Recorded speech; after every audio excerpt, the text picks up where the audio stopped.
Today we are going to study the poem How to Tell Wild Animals written by Carolyn Wells। ये बहुत easy poem है और एक humerus poem है, funny and entertaining. और इस पोएम में जो ह्यूमर है वो ये है कि हर स्टेंजा में किसी न किसी एनिमल को पहचानने के तरीके बताए गए हैं और ह्यूमर उसी तरीके में है। द ह्यूमर और the fun lies in the way the stanzas describe an animal to be identified and it is a poem with good rhyming scheme also. तो आइए इसकी राइमिंग स्कीम को देख लेते हैं। Chance A, advance A, east B, beast B, dine C, lion C. तो जो rhyming scheme बनेगी वो पोएम की क्या बनेगी? A B, A B, C C. So this is the rhyming scheme of this poem. तो आइए पोएम को स्टडी करते हैं। This humorous poem suggests some dangerous ways to identify or tell wild animals। Wild animals को पहचानने के बड़े ही खतरनाक तरीके बताए गए हैं इस पोएम में। Read it aloud keeping to a strong and regular rhythm. तो इसे आप लाउड वे में पढ़कर इसकी रिदम का आनंद उठा सकते हैं। और जो डेंजरस वेज बताए गए हैं हर स्टेंजा में, तो आइए देखते हैं वो वेज क्या हैं। If ever you should go by chance to jungles in the east and if there should to you advance a large and tawny beast, if he roars at you as you are dying, you will know it is the Asian lion। If ever means कि कभी, you should go by chance। by chance means कि not by purpose, बल्कि इत्तेफाक से, संयोग से आपको मौका मिल जाए क्या करने का? जाने का। कहाँ? to jungles in the east। East means पूर्व। तो यहाँ पर eastern part of the world की बात हो रही है और eastern part of the world में इंडिया आता है। क्योंकि ये फॉरेन राइटर हैं कैरोलिन वेल्स, तो इसलिए हम यहाँ ये मान के चल सकते हैं कि east means the eastern part of the world, that is India. And if there should to you advance, and if और अगर आप ईस्ट के जंगलों में चले जाएँ, मीन्स इंडिया में वहाँ के जंगलों में, there should to you advance. Advance means आगे बढ़ना। आप खड़े हैं और आपकी तरफ कोई बढ़कर आगे आए, एडवांस। यहाँ पे शुड दोनों जगह इस्तेमाल हुआ है। मतलब कि अगर ऐसा हो जाए, यहाँ पर इसका मीनिंग यही है, if it happens so if there happens that a large and tawny beast. Tawny means brownish yellow colour, जो शेर का रंग होता है बादामी कलर का होता है। तो अगर बादामी कलर का एक एनिमल, बीस्ट आ जाए आपकी तरफ बढ़े, इफ़ ही रोर्स, अगर वो दहाड़े, क्योंकि शेर की दहाड़ होती है, एट यू, तुम पर दहाड़े, आप पर दहाड़े, एज व डाइन। यहाँ पर डाइंग को शॉर्ट कर दिया गया है। जब पोएटिक डिवाइसेस को हम स्टडी करेंगे तो वहाँ पर देखेंगे कि यहाँ पर कौन सा पोएटिक डिवाइस हम यूज़ कर सकते हैं, अप्लाई कर सकते हैं। तो अगर उसकी दहाड़ सुनकर आपको लगे कि आपकी जान निकल जाएगी, you feel that you will die of its roars. जान निकल जाएगी एक मुहावरा है जिसका मतलब होता है कि बहुत ज़्यादा डर जाना। सो उसकी रोर से आप बहुत ज़्यादा डर जाएँ, you will know it is the Asian lion. तो आप तुरंत समझ जाइए कि ये एशियन लायन है। दरअसल eastern part of the world, that is India is known for Asiatic lines. तो India is a home for Asiatic lines. Gujarat के जो गिर के जंगल हैं, गिर फॉरेस्ट नेशनल पार्क, वहाँ पर ये लाइन्स पाए जाते हैं। तो foreign writer Carolyn Wells India में जाने की बात करती हैं कि कभी आपको इंडिया में जाने का मौका मिल जाए। तो यहाँ पे तरीके बता रही हैं कि आप एशियाटिक लाइन को कैसे पहचानेंगे। तो ह्यूमर इसी में है, पहचानने के तरीके में। तो कोई और तरीका नहीं हो सकता था शेर को पहचानने का। उसके कलर से पहचान सकते थे, उसके जो मेंस हैं, ये जो बाल हैं यहाँ पे, उससे पहचान सकते थे। लेकिन यहाँ पर एक ह्यूमर है कि अगर वो दहाड़े और आपकी जान निकल जाए तो समझ जाओ एशियाटिक लायन है वो। Next stanza. और if some time when roaming round a noble wild beast greets you with black stripes on a yellow ground, just notice if he eats you. The simple rule may help you learn the Bengal tiger to discern. और या means कि अगर मान लीजिए Asian line को देखने का मौका नहीं मिला आपको, तो if some time when roaming around, तो कभी अगर आप घूमते हुए यहाँ वहाँ round, a noble wild beast greets you, आपको एक जंगली जानवर मिल जाए। ग्रीट्स का मतलब वैसे तो वेलकम करना होता है, hello hi good morning etcetera. तो ये भी एक ह्यूमर है यहाँ पर, क्योंकि वाइल्ड बीस्ट आपको क्यों ग्रीट करेगा? ना तो आपने उसको पाला हुआ है, और बाय इंस्टिंक्ट भी वाइल्ड बीस्ट क्यों ग्रीट करेगा? और यहाँ पे नोबल एक एडजेक्टिव प्रयोग हुआ है उस वाइल्ड बीस्ट के लिए, मतलब एक रॉयल, देखने में जिसकी शान अलग ही दिखती हो, शानदार एक जंगली जानवर आपको मिल जाए तो ग्रीट्स यू का मतलब यहाँ पर यही हुआ कि ही कम्स अक्रॉस यू, आपके सामने आ जाए, with black stripes on A yellow ground. और इस जानवर को पहचानने का तरीका ये भी है कि उसका स्किन का कलर येलो है और येलो ग्राउंड में मीन्स येलो पृष्ठभूमि में, ग्राउंड मीन्स यहाँ बैकग्राउंड, काली पट्टियाँ हैं, काली काली धारियाँ बनी हुई हैं उसके ऊपर। अगर ऐसा जानवर आ जाए, just notice if he eats you, तो जस्ट नोटिस, वैसे नोटिस का मतलब होता है कि ध्यान देना, ऑब्जर्व करना, जस्ट नोटिस यू, लेकिन यहाँ पे जस्ट नोटिस यू का मतलब ये है कि लेकिन ख्याल रहे, be careful if he eats you, कहीं वो तुमको खा ना ले। तो लॉयन की तो खाली रोड तक ही सीमित थी पहचान, और यहाँ पर इस जानवर की तो पहचान ये बताई जा रही है कि ये उसकी पहचान है, काली पट्टियाँ हैं उसके बैकग्राउंड पर, और एक नॉवल एनिमल है, देखने में अच्छा लगता है। लेकिन यहाँ पर तो आवाज़ करने की बात छोड़िए, कहीं वो तुमको खा न ले, सावधान, be careful, just notice, this simple rule may help you learn, this simple rule. तो रूल का मतलब यहाँ पर है कि उससे अपने आप को बचाना है कि कहीं वो अटैक कर कर खा ना ले। तो लॉयन मीन्स कि वो रोर करता है, लोग दूर से ही समझ जाते हैं कि लॉयन है, लेकिन ये जो जानवर है ये तुरंत आप पर अटैक कर सकता है और ही कैन ईट यू। ये बड़ी भयंकर पहचान है, वेरी डेंजरस। ह्यूमर भी है तो गजब का ह्यूमर है। तो ये याद जरूर रखिए, ये रूल जरूर याद रखिए कि इस प्रकार का जानवर आता है तो तुम्हें खाने के लिए दौड़ सकता है, अटैक कर सकता है बिना आवाज़ किए। यही रूल है, ये रूल आपको बचाएगा। May help you learn the Bengal tiger to discern. और ये भी आपको पता लग जाएगा इस रूल से, अगर वो अटैक करता है आपके ऊपर बिना आवाज़ किए, ये बंगाल टाइगर है। तो इंडिया की बात हो रही है और India is known to have the largest population of tigers. तो इस हिसाब से आप टाइगर को पहचान सकते हैं। Now third stanza, strolling fourth a beast you view. Strolling जैसे हम रोमिंग करते हैं, घूमते रहते हैं, वैसे ही चहलकदमी करते हुए, जैसे खाना पीना खाकर हम लोग कभी कभी 2 कदम टहलने के लिए निकल लेते हैं गर्मी के मौसम में बाहर, या लॉन में स्ट्रॉलिंग करते रहते हैं, तो ऐसे ही घूमते हुए एक स्ट्रॉलिंग फोर्थ, फोर्थ मीन्स आगे, अहेड, ऐसी चहलकदमी करते हुए आगे बढ़ते हुए अ बीस्ट यू व्यू। तो यहाँ पर ग्रीट्स शब्द था और यहाँ पर व्यू शब्द है, मीन्स आपको कोई जानवर मिल जाए, दिखाई पड़ जाए। Whose hide with spots is peppered. Hide means यहाँ पर स्किन है, स्पॉट्स मीन्स धब्बे, इस पेपर्ड, जैसे पेपर तो काली मिर्च के लिए भी प्रयोग किया जाता है और काली मिर्च के दाने होते हैं, तो काली मिर्च की तरह पेपर्ड, स्पॉट पड़े हुए, कवर्ड विद स्पॉट्स। तो आपको इस जानवर की स्किन पर काले काले धब्बे दिखाई दें तो ये एक पहचान है। As soon as he has left on you. देखिए यहाँ पे लेफ्ट की स्पेलिंग रॉन्ग है, तो हम पोइटिक डिवाइसेस को स्टडी करते वक्त इसके बारे में स्टडी करेंगे, ऐसा क्यों होता है पोएम्स में। एज सुन एज, जैसे ही हैज़ लेफ्ट ऑन यू, तो यहाँ पर टाइगर के भी अटैक करने की बात की गई थी और यहाँ पे भी कूदने की बात है कि जैसे ही वो तुम्हें देखेगा कूद पड़ेगा, take a jump on you, he will know it is the leopard. तुरंत आप पहचान जाइए कि ये लेपार्ड है, तेंदुआ है ये। तो लॉयन की रोर की बात हो गई, टाइगर की अटैक कर कर ईट करने की बात हो गई, और लेपार्ड की लीप करने की, छलांग लगा सकता है आपके ऊपर।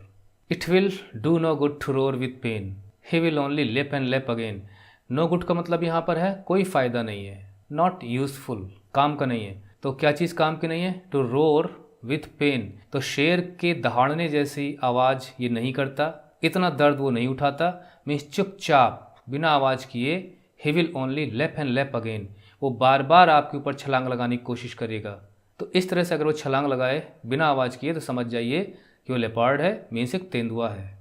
Next stanzas, if when you are walking round your yard, आप अपने घर के आसपास ही घूम रहे हो, you meet a creature there, वहाँ पर आपको एक प्राणी मिल जाए। अब यहाँ पे वाइल्ड शब्द का प्रयोग नहीं किया गया, बीस्ट शब्द का प्रयोग नहीं किया गया है। Who hugs you very very hard, hug means गले लगा लेना, वेरी वेरी हार्ड। भालू के बारे में कहा जाता है कि जब वो अटैक करता है किसी पर तो उसको अपने दोनों हाथों से काफ़ी तेज़ी से जकड़ लेता है अपनी बाहों में, तो वही बात यहाँ पे की गई है। Who hugs you very very hard, अगर वो आपको बहुत ही वेरी वेरी हार्ड हग दे, be sure it is a bear, समझ जाओ ये एक भालू है। If you have any doubts, और अगर आपको कोई शक भी है कि भालू है कि नहीं है, आई गेस, मैं अंदाज़ा लगा सकता हूँ, पोएट यहाँ पर कह रही हैं, एक और पहचान दे रही हैं कि अगर आपको लगे कि ये भालू है कि नहीं है तो she guesses he will give you just one more caress. Caress मतलब होता है कि एक बहुत ही लविंग एंड केयरिंग और अफेक्शनेट टच देना, बड़ा प्यार और स्नेह का स्पर्श। He will give you just one more caress, तो वो आपको हग भी करेगा और आपको जेंटल टच भी देगा एक बार और। तो यहाँ पर हम ये नहीं कह सकते कि वो भालू अटैक ही कर रहा है, लेकिन जो उसके बारे में कहा जाता है कि वो जब किसी दूसरे क्रीचर से भिड़ता है तो उसको इसी तरह से हग करता है। और यहाँ पे कैरेस की क्यों बात की गई है, may be he is not harmful here. Though to distinguish beasts of prey, distinguish मतलब होता है डिफ्रेंशिएट करना, अंतर पता लगाना। बीस्ट्स ऑफ प्रे का मतलब शिकारी पशु जो दूसरे का शिकार करते हैं। A novice might nonplus, novice का मतलब होता है कोई नौशिखवा हो, नया नया जॉब में आया हो, नई नई चीज़ें सीख रहा हो, किसी भी फील्ड में नया हो, that is called novice. A novice might non plus, non plus का मतलब हैरान, समझ में ना आना, पजल्ड। तो इन दो लाइनों का मतलब ये हुआ कि यहाँ पर दो बीस्ट की बात की जा रही है और दोनों के बीच में अंतर पता लगाने में अगर आपको दिक्कत हो, आप नए नए हो, पहली बार देख रहे हो इनको और पजल्ड हो कि ये दोनों जानवर कौन से हैं, तो the crocodile you always may tell from the hyena thus. तो यहाँ पर क्रोकोडाइल और दूसरा है हाइना। क्रोकोडाइल हो गया मगरमच्छ और दूसरा हो गया लकड़बग्घा हाइना। तो अगर आपको क्रोकोडाइल और हाइना दोनों के बीच में अंतर करने में बड़ा पजल महसूस हो रहा है, आप नहीं कर पा रहे हैं, नॉविस हैं, first time you have to differentiate between them, तो the crocodile you always may tell from hyena thus. तो दस मतलब इस प्रकार से, इन दिस वे, किस प्रकार से, हाइनास कम विथ मेरी स्माइल्स, हाइनास लकड़बग्घे जो होते हैं उनकी स्माइल होती है। तो ऐसा कहा जाता है कि जब हाइनास बहुत एक्साइट फील करते हैं, चाहे वो किसी का शिकार करने के बाद या शिकार पाने के बाद या किसी भी जब एक्साइटमेंट में, वो ऐसा लगता है जैसे स्माइल कर रहे हो जब वो आवाज़ करते हैं, और मैरी मतलब हैप्पी स्माइल। तो अगर वो स्माइल कर रहा है जानवर तो समझ जाइए हाइना है। बट लेकिन if they weep they are crocodiles, लेकिन अगर वो जानवर रोता है समझ जाओ क्रोकोडाइल है। और आप जानते हैं घड़ियाली आंसू बहुत प्रसिद्ध हैं, मगरमच्छ के आंसू भी कहा जाता है। तो यहाँ पर इसी कहावत के बारे में कहा गया है। दरअसल ऐसा कहा जाता है कि जब क्रोकोडाइल शिकार को अपने मुंह में लेकर उसको स्वालो करने की कोशिश करता है तो उसके आँख से पानी टपकता है।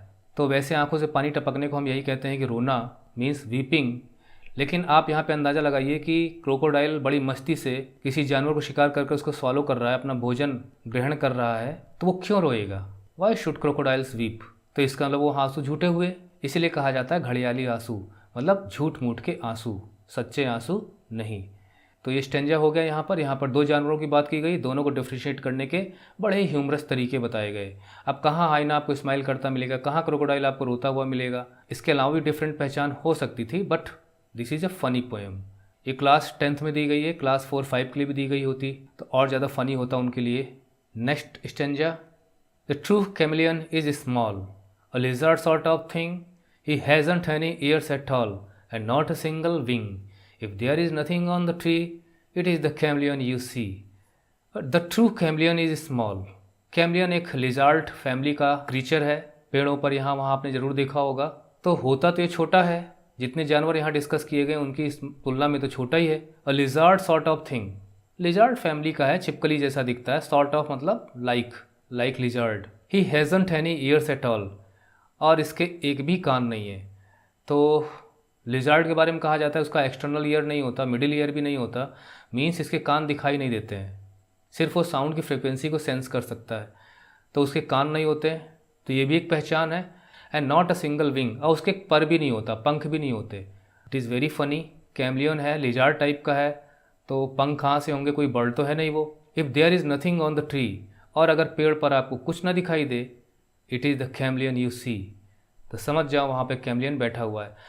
दरअसल इन दो लाइनों का मतलब ये है कि कैमलियन के अंदर एक नेचुरल कैपेबिलिटी होती है, क्षमता होती है कि वो अपनी सराउंडिंग्स, अपने कलर को मैच कर लेता है।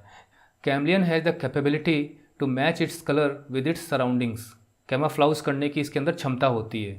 तो अगर हरे में है तो हरा कलर कर लेगा, अगर वो किसी पेड़ पर बैठा हुआ है तो अपना कलर पेड़ की पत्तियों जैसा कर सकता है, इससे वो अपनी रक्षा करता है। तो इसलिए इन दो लाइनों का मतलब ये हुआ कि अगर आपको पेड़ पर कुछ भी ना दिखाई दे, क्योंकि जो कैमलियन बैठा हुआ है उसने अपना कलर पेड़ के पत्तियों के कलर में चेंज कर लिया है, तो लेकिन आप सावधान रहिए, उस पेड़ में कैमलियन जरूर होगा।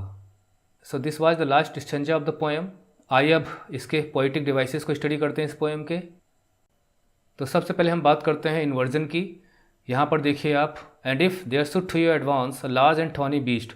तो यहाँ पर जो ऑर्डर है वर्ड्स का चेंज किया गया है, क्योंकि बड़ा अजीब सा सेंटेंस आपको लग रहा होगा, to you advance a large and thorny beast, बल्कि इस सेंटेंस को इस प्रकार से होना चाहिए था, and if there should a large and thorny beast advance to you, तो जब इस प्रकार से वर्ड्स के ऑर्डर को चेंज किया जाता है पोएम को राइम देने के लिए, क्योंकि यहाँ पर बीस्ट और ईस्ट को राइम देना था, और ऐसी स्थिति में इन्वर्जन डिवाइस का प्रयोग होता है। नेक्स्ट, कहीं कहीं पे हमने देखा था कि स्पेलिंग्स चेंज कर दी गई है। जैसे यहाँ पर डाइंग की स्पेलिंग को पूरा नहीं लिखा गया है, और यहाँ देखिए इटविल की जगह ट्विल कर दिया गया है। यहाँ पे स्पेलिंग चेंज की गई है, जबकि यहाँ पे स्पेलिंग होनी चाहिए थी ये, और यहाँ पर भी स्पेलिंग होनी चाहिए थी इन दोनों की, लेप की LEAP।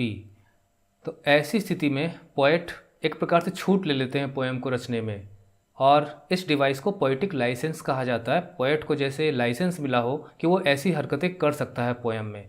अब वो लाइसेंस क्यों मिला हुआ है? Just to give the rhyme to the poem. So यहाँ पर पोएटिक लाइसेंस का डिवाइस यूज हुआ है। इसके अलावा एलुजन का भी प्रयोग हम मान सकते हैं, क्योंकि यहाँ पर एस्थेटिक लाइन की बात की गई है। जब हम रेफरेंस देते हैं किसी को, किसी की तरफ, पर्सन, प्लेस, इवेंट, कुछ भी हो, एनिमल, तो एशियन लाइन, कौन सा लाइन? एशियन लाइन, जो इंडिया में रहता है, इंडिया में पाया जाता है। इसी प्रकार से यहाँ पे बंगाल टाइगर है, तो एशियन लाइन और ये बंगाल टाइगर दोनों एल्यूजन डिवाइस के भी एग्जाम्पल हो सकते हैं। और यहाँ पर ये वर्ड लेप लेप 2 बार यूज़ हुआ है, तो ऐसी स्थिति में जो डिवाइस यूज़ होता है उसे कहते हैं रिपीटिशन, पोएटिक डिवाइस। और यहाँ पर इंजैममेंट का भी अच्छा खासा प्रयोग हुआ है। जैसे यहाँ पर देखिए, जब लाइंस बिना किसी पंक्चुएशन मार्क के आगे मूव कर जाती हैं, जैसे यहाँ पर एडवांस आगे बढ़कर यहाँ पर इस लाइन में अ लार्ज एंड टर्नी बीस्ट के रूप में कंटिन्यू कर गई ये लाइन, और पंक्चुएशन यहाँ पे यूज़ नहीं हुआ है, तो ऐसी स्थिति में जो पोएटिक डिवाइस माना जाता है वो है इंजैममेंट। इसी तरह से यहाँ पर देखिए, you learn without any punctuation mark, ये लाइन कंटिन्यू कर गई है, the Bengal tiger to discern. जरा बताइए यहाँ पर किस पोएटिक डिवाइस का यूज़ हुआ है? The Bengal tiger to discern. अभी हमने बताया था यहाँ पर इन्वर्जन, क्योंकि इस लाइन को इस तरह होना चाहिए था, this simple rule may help you learn to discern the Bengal tiger. To discern पहले आना चाहिए था, द बंगाल टाइगर बाद में। तो यहाँ पर इन्वर्जन का प्रयोग हुआ है। यहाँ रोर शब्द का प्रयोग हुआ है। जरा बताइए, बहुत ही ईजी डिवाइस है ये। If a word contains any sound then which device is used? Onomatopoeia का प्रयोग होता है। Onomatopoeia, POEIA। एलिट्रेशन, तो एलिट्रेशन तब आप अच्छी तरह जानते ही होंगे। एलिट्रेशन का प्रयोग तब माना जाता है जब इनिशियल वर्ड यानी शुरू का जो लेटर है नियर बाई वर्ड्स में या क्लोजली कनेक्टेड वर्ड्स में रिपीट होता है, तब एलिट्रेशन डिवाइस यूज़ होता है। तो यहाँ पर कुछ उदाहरण हम दे रहे हैं। जैसे रोमिंग का R और इसका R इनिशियल साउंड है, रिपीट हो रहा है, तो यहाँ पर एलिट्रेशन का प्रयोग माना जाएगा। Means repetition of initial sounds in the closely connected words. आगे चलें, यहाँ देखिए लेप का L एंड लेप का L। और कुछ एग्जाम्पल देख लेते हैं। Y and Y, very very, V। Closely connected words होते हैं, तो यहाँ पर B का B और यहाँ पर B का B, तो ये भी एलिट्रेशन का ही यूज़ माना जाएगा। बाकी आप खुद ढूंढिए, लेकिन एक एग्जाम्पल और दे दें उसके बाद। हु, हग, यहाँ पर ये साउंड और ये साउंड रिपीट हो रही है, क्योंकि एलिट्रेशन साउंड पे डिपेंड करता है। तो यहाँ पे WH मिलके हा साउंड निकल रही है, हु, हा, हग। दैट इज़ वाई यहाँ पे भी एलिट्रेशन का प्रयोग हुआ है। आइए अब देख लेते हैं थोड़ा एजोनेंस के प्रयोग। कुछ उदाहरण हम दे देते हैं इसमें से, और बाकी आप खुद ढूंढिए। तो एजोनेंस आप जैसे जानते हैं कि एजोनेंस का प्रयोग तब माना जाता है जब वोवल साउंड रिपीट होती है, मीन्स कि वोवल साउंड निकल के आनी चाहिए, और अगर वो वोवल प्रोमिनेंट हो तब एजोनेंस का यूज़ माना जाता है। जैसे यहाँ पर देखिए ओ, तो ये साउंड प्रोमिनेंट है। इसी तरह से यहाँ देखिए ओ। इस तरह से आप एजोनेंस के प्रयोग ढूंढ सकते हैं। इधर देखिए ओ एंड ओ। तो इस तरह से आप और एजोनेंस के प्रयोग ढूंढ लीजिए पोएम में, आपकी प्रैक्टिस भी हो जाएगी अच्छी खासी। नेक्स्ट डिवाइस इसी का काउंटर पार्ट मीन्स कॉन्सोनेंस। तो आप समझ गए होंगे, कॉन्सोनेंस में वोवल साउंड की बजाय कॉन्सोनेंट साउंड रिपीट होती है, और वो साउंड शुरू में, बीच में, कहीं पे भी हो सकती है। एलिट्रेशन और कॉन्सोनेंस में बस इतना डिफरेंस होता है कि कॉन्सोनेंट की साउंड कहीं पे भी हो सकती है, और एलिट्रेशन के लिए वो इनिशियल प्लेस पे होती है, शुरू में होती है, बिगिनिंग में। यही डिफरेंस है दोनों के बीच में। तो कुछ उदाहरण एजोनेंस के ले चुके हैं, कॉन्सोनेंट्स के उदाहरण ले लें हम। देखिए यहाँ पर T and T. Just notice, T prominent है, जस्ट नोटिस एंड ईट्स। तो जस्ट नोटिस ईट्स, टी काफ़ी प्रोमिनेंट है। और स्टेंजा में देखते हैं, देखिए यहाँ पर as soon as, S S S S, तो एस साउंड काफ़ी प्रोमिनेंट है, तो एजोनेंस का प्रयोग यहाँ पर हुआ है। एक एग्जांपल और दे देते हैं आपको किसी और स्टेंजा से। ये देखिए single wing, G and G, single wing, तो जी साउंड प्रोमिनेंट है यहाँ पर। तो इस तरह से कुछ एग्जांपल हो गई है कॉन्सोनेंट्स के। बाकी आप खुद ढूंढिए, कमेंट बॉक्स में लिखिए more examples of consonants and assonance. ज़रा बताइए यहाँ पर इस लाइन में नॉविस और नॉन प्लस में कौन सा डिवाइस यूज़ हुआ है, right in the comment box. So इस प्रकार से पोएम ख़त्म होती है यहीं पे। बहुत ही फ़नी इंटरटेनिंग पोएम थी, बहुत ही ह्यूमरस वेज बताए गए हैं जो कि काफ़ी डेंजरस भी है टू आइडेंटिफाई एनिमल्स। अच्छी राइम भी है पोएम में और इजी भी है। So this tutorial ends here. I hope कि वीडियो से लाभ जरूर हुआ होगा।